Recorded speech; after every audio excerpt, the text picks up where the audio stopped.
पहिले जेवण करून घे, नंतर खेळ.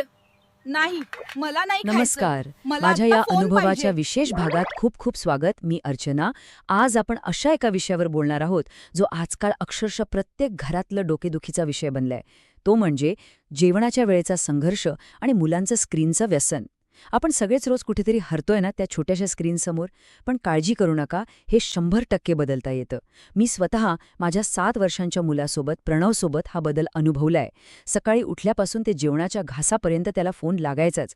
तर चला आज थेट या विषयाच्या खोलात जाऊया आणि बघूया हे सगळं कसं बदलता येतं. आता मला सांगा, काल रात्री जेवताना घरातली मुलं खरोखर शांत बसली होती की त्यांनी मोबाईलशिवाय जेवायलाच नकार दिला? थोडा विचार करा. आपण सगळेच कामावरून थकून येतो, शरीरात अजिबात त्राण नसतो आणि त्यात मुलांनी हट्ट धरला की नाईलाजाने आपण त्यांच्या हातात मोबाईल टेकवतो. हे अगदी स्वाभाविक आहे. यातून जाणवणारी हतबलता मी स्वतः खूप जवळून अनुभवलीय. दमलेला असताना तो फोन एक सोपा उपाय वाटतो, पण त्याचे परिणाम मात्र खूप भयानक असतात. अगं, तू त्याला इतका मोबाईल का देतेस? शेजारी किंवा नातेवाईक जेव्हा असा सहज प्रश्न विचारतात ना, तेव्हा आतून प्रचंड अपराधी वाटतं.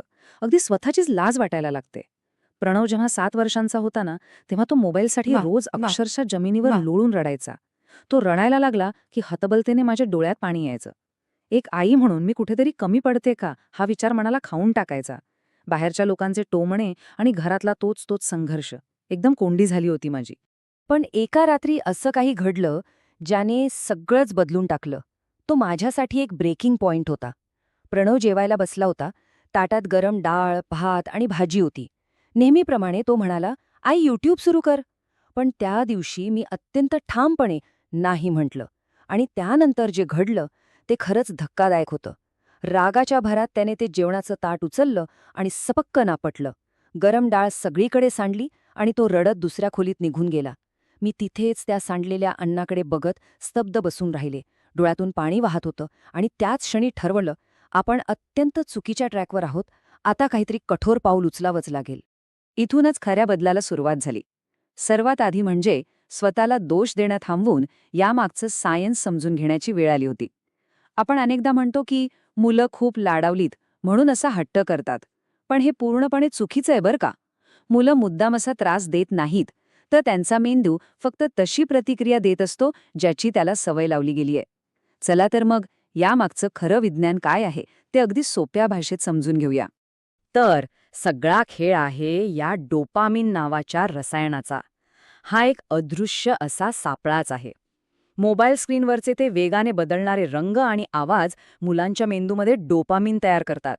त्यांना त्यातून एक प्रकारची किक किंवा आनंद मिळतो.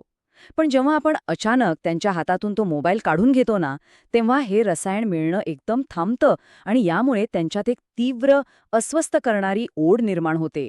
लहान मुलांना त्यांच्या शरीरात होणारे हे बदल अजिबात समजत नाहीत. ते फक्त ती अस्वस्थता अनुभवतात आणि म्हणूनच ते रडतात, आपटतात आणि चिडचिड करतात. आता इथं सर्वात महत्त्वाची गोष्ट समजून घ्यायची आहे की आपण नक्की कुठे चुकत होतो. जुनी पद्धत काय होती? आपण मुलांवर ओरडतो किंवा अचानक फोन काढून घेतो. पण त्याच्या जागी त्यांना दुसरं काहीच देत नाही. ती जागा आपण पूर्णपणे रिकामी ठेवतो आणि ह्या रिकाम्या पोकळीमुळेच मुलं पुन्हा मोबाईलकडे आकर्षित होतात. यावरचा खरा उपाय म्हणजे मोबाईलची जागा काढून घेताना तिथे त्यांना गुंतवून ठेवणारी एखादी नवीन गोष्ट आणि आपला प्रत्यक्ष वेळ देणं. याच समस्येवर मात करण्यासाठी मी एका नवीन मार्गाचा अवलंब केला. मी त्याला म्हणते 3B मेथड. ही एक अतिशय पॉझिटिव्ह आणि 3 टप्प्यांची रचना आहे, जिचा वापर करून आपण मुलांचा स्क्रीन टाईम अतिशय निरोगी सवयींमध्ये बदलू शकतो. चला, ही पद्धत नक्की काय आहे ते पाहूया. ही 3B मेथड म्हणजे नक्की काय? तर पहिलं बी म्हणजे बोर्डम, अर्थात कंटाळा. मुलांना थोडा कंटाळा येऊ देणं अत्यंत गरजेचं आहे.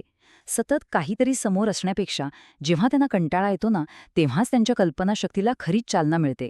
दुसरं बी म्हणजे बिझी हँड्स. मुलांचे हात कायम कोणत्या तरी कामात गुंतलेले हवेत. त्यांना किचनमध्ये घ्या, थोडं कणकेचं पीठ द्या, काहीही करू द्या.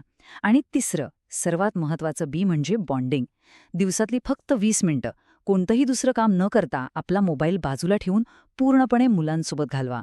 फक्त त्यांचं ऐका, गप्पा मारा. तुम्हाला सांगते, या पद्धतीचा परिणाम किती अफाट असू शकतो हे मला एका वाक्यावरून समजलं. एकदा प्रणव माझ्याजवळ आला आणि म्हणाला, आई, तू पण यूट्यूबसारखी गोष्ट सांग ना. तो क्षण माझ्यासाठी खूपच भावूक होता. तेव्हा मला खऱ्या अर्थाने उमगलं की मुलं मोबाईल का पाहतात. कारण तिथे त्यांना सतत अटेन्शन मिळतं. पण जेव्हा तेच लक्ष आपण त्यांना देतो तेव्हा त्यांची डिजिटल स्क्रीनची गरज आपोआप शून्यावर येते. मुलांना खरं तर आपला सहवास हवा असतो, त्या निर्जीव स्क्रीनचा नाही.